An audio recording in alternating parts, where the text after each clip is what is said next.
जैसे नाम लेते हैं तो कष्ट बढ़ते जाते हैं, ऐसा क्यों? कष्ट बढ़ते जाते हैं। ऐसा लग रहा है कि सारी चीजें हमारे अगेंस्ट ही हो रही हैं। नहीं, ऐसा तो नहीं है, पर यह जरूर है कि प्रारब्ध इस समय बुरा आ चुका है। जैसे इस समय हमने नई खेती बोई गन्ना, और पीछे बोया है बम्बूल, तो अब गन्ना तो अब नया उगेगा, बम्बूल तो अभी पहले से है।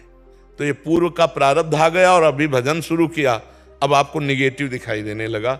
और अगर पूर्व का प्रारब्ध सही है तो आप घोर पाप अभी करो तो आपको कोई कष्ट नहीं होगा, क्योंकि वो पुण्य जो है ना वो आपको बचाएगा और आपको फलीभूत करेगा। लेकिन जिस दिन वो नष्ट हो जाएगा और ये नई खेती पाप की और पुराना पाप, तो बम ब्लास्ट ऐसा होगा कि न इस लोक के रह जाओगे ना परलोक के रह जाओगे। तो सत्य मार्ग में चल रहे हो, कष्ट आ रहे हैं, ये पूर्व का हमारा किया हुआ कर्म है, इसको चुपचाप सह लो। अभी जो नई फसल बो रहे हो ये जब आएगी तो आनंद में डूब जाओगे। नहीं, तो हमको निराश नहीं होना, हताश नहीं होना, उदास नहीं होना, हारना नहीं है, इसको रौंदना है। प्रारब्ध को रौंद करके भगवत प्राप्ति करनी है। अगर हम हार गए तो हमारा जन्म चला जाएगा। अच्छा, निगेटिव क्या होगा आप देखो, कोई संपत्ति, कोई व्यापार, कोई व्यक्ति, कोई वस्तु, यही निगेटिव होंगे। यही आपके विपरीत आज कि हमारी कामना थी ऐसा हो जाए, हम चाहते थे ऐसा हो जाए, हम चाहते, ये प्रश्न करके देखो जीवन में किसके नहीं है, किसके नहीं है, किसके जीवन में नहीं है? सबके जीवन में, क्योंकि जीवन दो कर्मों से बना है, शुभ और अशुभ। कभी सुख मिलता है, कभी दुख मिलता है, कभी अनुकूल पक्ष आ जाता है। आप ये नहीं कह सकते कि आपके जीवन में अनुकूलता आई ही नहीं, कह नहीं सकते आप, क्योंकि ऐसा हो ही नहीं सकता। दिन है तो रात आएगी, रात है तो दिन आएगा, दुख आया है तो सुख आएगा, सुख आएगा तो दुख आएगा। ये क्रम चल रहा है प्रभु, हमको इस क्रम को तोड़ना है। सुख दुख के इस चक्र को तोड़ करके भगवान की प्राप्ति करनी है, तो इसमें सहना पड़ेगा। पीछे वाले बैच में यही कहा कि भगवान अवतार लिए तो संघर्ष करना पड़ा, हम लोग तो जीव हैं, फिर हमें संघर्ष से डरना नहीं चाहिए।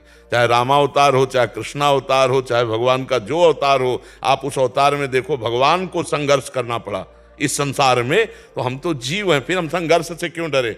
जब संसार का मालिक आता है तो उसे संघर्ष करना पड़ता है, फिर हम तो उनके अंश हैं, तो हम संघर्ष से नहीं डरेंगे, दुख से नहीं डरेंगे, हम आगे बढ़ेंगे।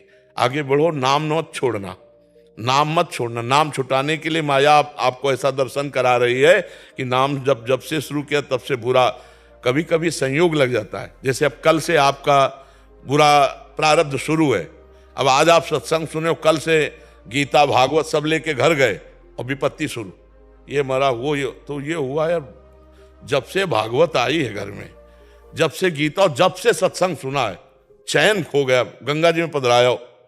ये है माया भगवान की। अब वो संयोग नहीं जाना, अब आपने फ्रॉड किया, गलत किया, असत्य किया, अधर्माचरण किया, और आपका संयोग लग गया पुण्य का, और आपका अच्छा अच्छा होने लगा, आपने यार बाजी जीत गए। ये माया का खेल है, इसको समझना होगा। ये अगर समझ, ये रहस्य रघुनाथ कर बेग ने जाने कोई, और जो जाने रघुपति कृपा तो सपने मोह न हो। बहुत बढ़िया चलो, नाम जप करो, अच्छे आचरण करो, और बुरे आचरणों का जो हमें फल मिले उसे भोग लो, तो आगे जो आएगा वो बड़ा मंगलमय आएगा। और अभी नाम छोड़ दोगे तो फिर वही आचरण है, तो हमारी नई खेती फिर बर्बाद हो जाएगी। और पता नहीं मनुष्य शरीर मिले कि ना मिले भाई, बड़ा दुर्लभ है मानव दे। तो हमें लगता है राधा राधा तो बोलते रहो, चाहे दुख में हो चाहे सुख में हो, आगे बड़ा मंगल होगा। हम लोग आगे के लिए वर्तमान में कष्ट सह लेते हैं। एक आदमी लेबरी कर रहा था हितधाम में, तो दोपहर के कड़क धूप, और वो बीड़ी पीने लगा, तो उसका जो क्या कहते हैं, जो ठेकेदार, वो आया, उसको गाली दी, वो काम में लग गया। वो जब चला गया तो उसके पास गए, हम कहा आप इतनी मेहनत करते हो, गाली दे रहा था, आप जवाब नहीं दे सकते? बोले बाबा शाम के 500 रुपया मिलेंगे, अगर उससे हम गाली के बदले गाली देंगे, थप्पड़ मार के भगा देगा, तो 500 रुपये के लिए वो धूप सह रहा है और गाली सह रहा है। तो हम आगे आगे आनंद के लिए, परमानंद के लिए, भगवदानंद के लिए अगर वर्तमान में कष्ट सह रहे हैं तो क्या परेशानी है? हमें सहना पड़ेगा, सहना पड़ेगा, सबको सहना पड़ता। कोई ऐसा विश्व में नहीं है जिसको दुख सुख दोनों ना प्राप्त हुए। किसी को भी बता दो हमें कि वो अगला आदमी है जिसे दुख मिला ही नहीं, कभी नहीं है, हम मानेंगे नहीं, भगवान को नहीं। जब भगवान अवतार हुए तो दुख सुख का क्रम चलता रहा ना।